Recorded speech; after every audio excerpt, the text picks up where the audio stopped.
ঢাকা মহানগর পুলিশের আলোচিত ও বিতর্কিত দুই কর্মকর্তাকে বরখাস্ত করেছে অন্তর্বর্তীকালীন সরকার। তারা হলেন ডিএমপির সাবেক যুগ্ম কমিশনার বিপ্লব কুমার সরকার ও মেহেদী হাসান। রোববার স্বরাষ্ট্র মন্ত্রণালয়ের জননিরাপত্তা বিভাগ থেকে পৃথক প্রজ্ঞাপনে তাদের দুজনকে সাময়িক বরখাস্ত করা হয়েছে।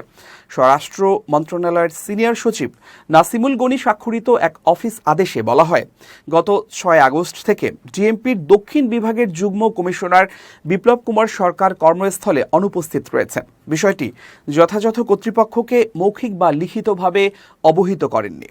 এ কারণে তাকে সরকারি কর্মচারী বিধিমালা অনুযায়ী 6 আগস্ট থেকে সরকারি চাকরি হতে সাময়িক বরখাস্ত করা হলো। প্রজ্ঞাপনে আরও বলা হয়েছে, সাময়িক বরখাস্তকালীন তিনি বরিশাল রেঞ্জ ডিআইজির কার্যালয়ে সংযুক্ত থাকবেন এবং বিধি অনুযায়ী খোরপোশ ভাতা প্রাপ্য হবেন।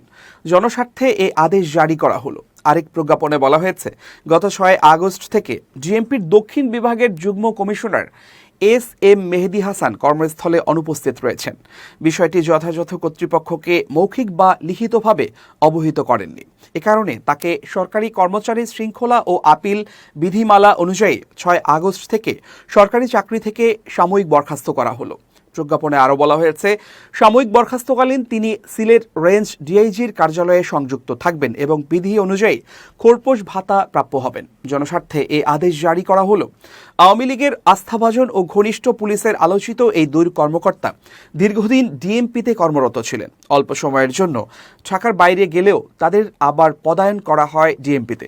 বিরোধী দলের আন্দোলন দমানোর ক্ষেত্রে তারা উভয়েই সক্রিয় ছিলেন। বিএনপি নেতা জয়নুল আবেদিন ফারুককে কিল ঘুষি মেরে আলোচিত ও বিতর্কিত হন বিপ্লব কুমার সরকার। আর মেহেদী আলোচনায় আসেন বিএনপির কেন্দ্রীয় কার্যালয়ে ভাঙচুর এবং হেফাজতের আন্দোলন দমানোর ক্ষেত্রে আগ্রাসী ভূমিকার মাধ্যমে। গত জুলাই আগস্টের আন্দোলন দমাতেও এই দুই কর্মকর্তা সক্রিয় ছিলেন।